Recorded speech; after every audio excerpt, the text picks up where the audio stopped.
Hi ladies and gentlemen, welcome to the much anticipated UOW Culinary Arts Student Practical Show.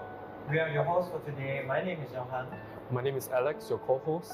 and today we're here to explore the culinary brilliance with our talented students from UOW Malaysia, School of Hospitality, Tourism and Culinary Arts. Our event is not just about showcasing the delicious food, it's a celebration of innovation, creativity and artistry that goes into every dish prepared by our excellent culinary students. To better understand this culinary brilliance, we have a special guest with us that has experience with culinary arts and food service management. Welcome to the show, Chef Khairul. Thank you guys, thank you for having me. Would you like to introduce yourself? Okay, hi, I'm Chef Khairul Muhammad. I'm a chef lecturer here at the School of Hospitality, Tourism and Culinary Arts of University of Wollongong, Malaysia. I teach subjects of international cuisine, Asian cuisine and Malaysian cuisine as well. And here we are. That day when you guys were having the cooking session, like I saw chef and students prepared some bread as a starter Yes. for customers enter. Okay. Was this a subtle way to like welcome them? Okay, hi. Like I said, first and foremost, thank you for having me on the show. Yes, to go back to your question, it's a typical restaurant standard that when guests come in and settle down, they will always get a bread. It's a form of hospitality for us to welcome you with nice warm bread, to settle you down, you get a nice drink, okay, before you get to the actual meal. Okay, so that's what we do actually, and it's also for our kitchen to get ready of all the food as well, because sometimes it kills time. You give them bread, it buys us more time in the kitchen as well. But classically, it has always been a nice welcome to a restaurant, to be served the moment you sit down, to have a nice a piece of warm bread, nice butter to settle you down a bit and make you feel welcome for the courses to come. Small gesture. Not just yes. So could you share us with what's the appetizer that you have served? It looks like it had some tomatoes. Oh, okay, all right. So on that day when we were doing this, we were serving a European menu. So like he said, Italian tomatoes. It was actually an Italian dish. It was a 3-course meal. We were serving Italian, French, and Spanish as a dessert. So of course, Italian and tomatoes, very famous. Like I say, pasta, everything. So that dish was actually a tomato consomme, which is a light broth of tomatoes, strained for its juices. Okay, so that's why it was clear like a broth. Served with local tomatoes, locally grown tomatoes from Cameron Highlands, which we were trying to highlight the freshness of the produce of Malaysia.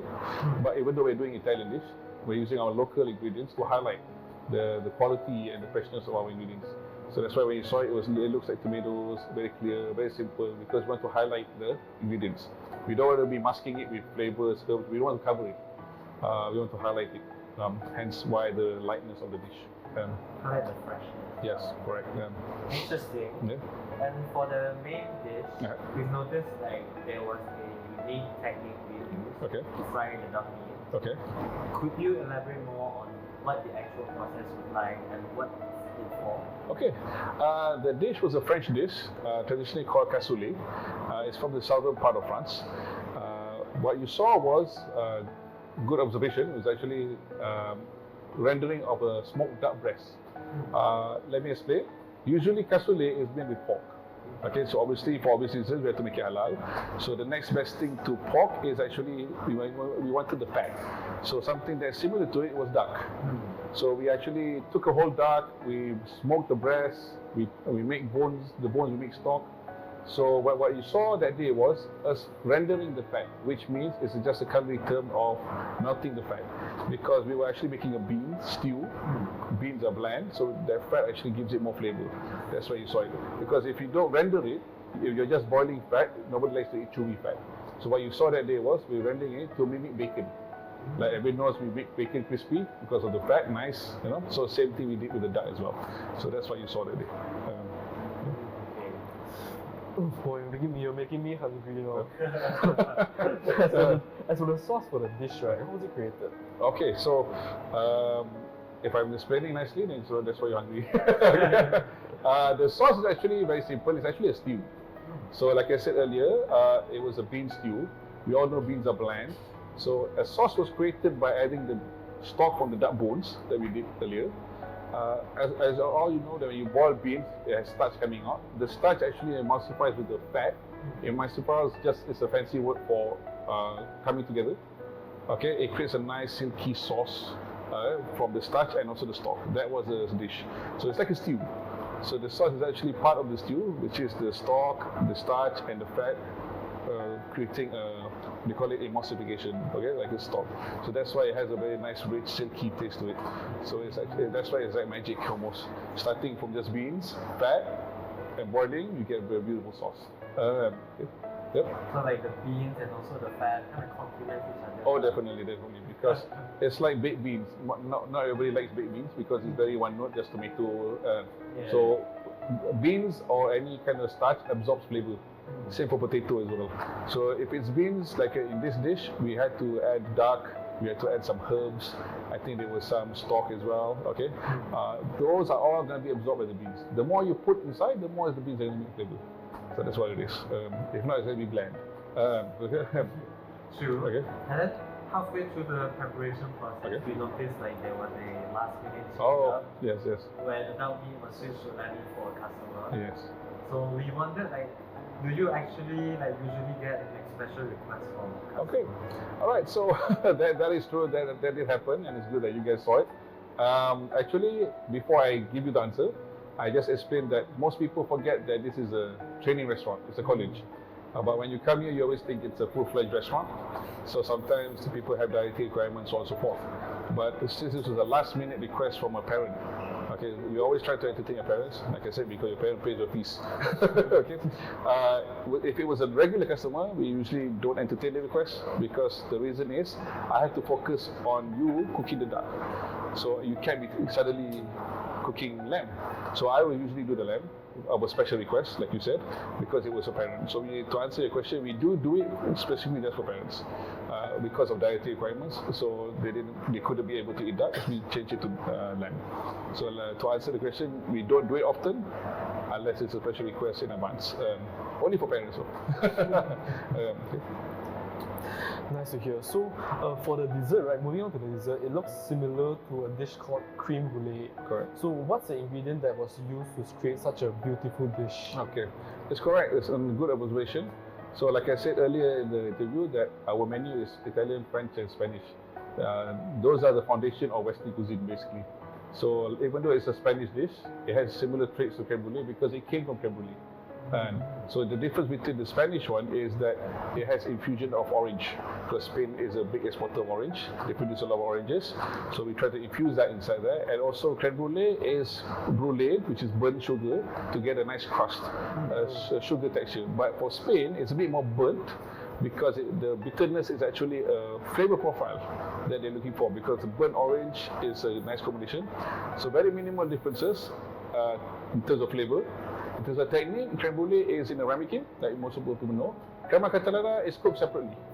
It's cooked first like a custard, then set into a mold. So it has a more, I would say, thick, creamy texture compared to creme brulee. So creme brulee has to be served chilled. Crema catalana only has to be cold, not so cold. Slightly cold room temperature is also okay. Because like I said, the burning of the sugar is more important. Yep. So there's like different variation between like different worlds, between like different cultural backgrounds. Correct. Okay, so basically like anything else, similar to us, we have satay in Malaysia, we have satay in Indonesia. So creme brulee in France, according to their culture and history, they are more purists. They like the taste of the cream, that's why they only do it with vanilla. They don't put like hazelnut or pandan inside, no. Spanish, because it relates to their local cuisine as well. They took the custard dish, they don't have vanilla, because they're not France, but they have a lot of orange. So they infuse orange inside there. All of this is just historical and depending on your history as well to create that dish. But if you ask a Spanish guy, yes, they said it's from creme brulee. But it's all influence. We're not trying to reinvent the wheel, we just try to put our personal touch on it according to the local vicinity. So yeah. And then from the plating, like from the appetizer to the main dish until the dessert, we noticed there's also quite a lot of effort being put into the plating itself. Okay. Why is it important? Oh, okay, all right. That's a good question. Sometimes when we do as a restaurant a dish, it's not just about the cooking, because there's this saying, I think you heard as well, you eat with your eyes first. Sometimes when you cook a dish, for us, especially as a restaurant in UOW, our food standards are high. So sometimes when the dish looks so nice, but it's plated like very nice, even though it tastes nice, but the first impression for us in this business is very important. If it looks pretty, usually it tastes good. Because you know what? The reason is because there's more effort into it. Sometimes a food tastes so nice, but if you just throw it on a plate, it just looks like, what is this, right? Even though it tastes good. But you never eaten it yet, but it just looks messy, dirty. Right? But when the food is plated so pretty, beyond prettiness, it shows that the chef actually put effort into it. So it makes you wonder, wow, okay, of course, today's era, IG, Instagrammable. Okay, and for us, we don't really, for us as a chef, it's taste. But of course, plating is also important because if it's pretty, people will buy it, especially pastry, right? You go to a shop, it's in a cupboard, you can't touch it, you can't smell it, you judge by looks. Look at this strawberry dessert, looks so pretty, looks so nice to eat. So that's why. So as a business standpoint also, it's just to attract customers as well. The first impression also matters. Very much so. On top of that, if I may add, it's very competitive world outside. He's selling a shop, you're selling a shop. Sometimes I just go, both of you selling strawberry cake, but yours looks so pretty. For the same price, I will go for you, especially when it's on the same benchmark. So we put some effort into that as well. It takes time, but like I said, it's guided. So yeah, that's the reason why. And how satisfied were you with your students' performance? Okay, I'm giving you an answer as a teacher. Okay. Of course, like I said, perfection is very hard to achieve. Sometimes we can't achieve perfection. There's always something better we can do. So in terms of that day performance, they certainly did well because they only did it for the first time. But like I said, there are always areas that we can improve. Let me give you an example.